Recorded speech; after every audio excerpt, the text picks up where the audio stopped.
Thinkers project is all about answering questions for science or solving problems for engineering.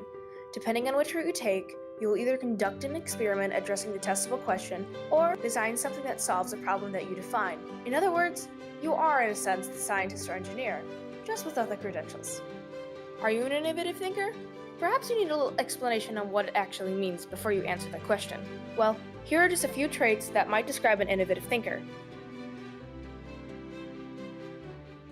Hi, it's Cassie C, and I'm interviewing Ms. Peterson and Mr. Hames for the Innovative Thinkers Project.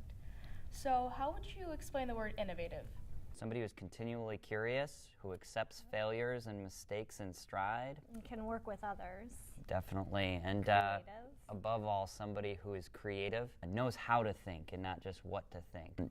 For me, it started with exchange from STEM to STEAM. You bring the arts into STEM, and that's thinking creatively. It's not just enough in science to think mathematically and logically all the time. You have to be able to think outside the box and be creative, and this project gives students an opportunity to do that. Original ideas are what we're striving for here. So to have that creativity and to be able to research and design your own experiment or your own project to engineer to solve a problem that's relevant to your life is important. What things have you seen before that kids have done for the Innovative Thinkers Project? Last year, one of our winners on awards nights modified his existing transfusion set that he used for diabetic testing.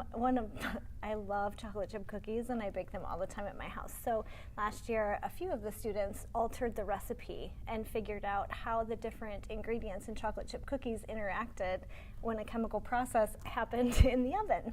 And some students get nervous about their final product, but we just want them going through that process, and reflecting on what they do differently if they were to do it again and those kinds of things. The biggest thing is picking ideas that students are passionate about and curious about and then relevant to their lives are pretty much the idea of the project. Well, and I've had students that are afraid to have an original idea. Research and figure out why you can or why you can't, and it's okay to fail.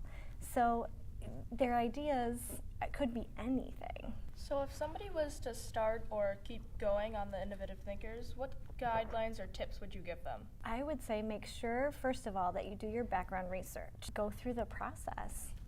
Form your hypothesis, actually do the experiment, take down your data. The thing that makes a difference between success and failure is just the person who pushed through it, the person who persevered.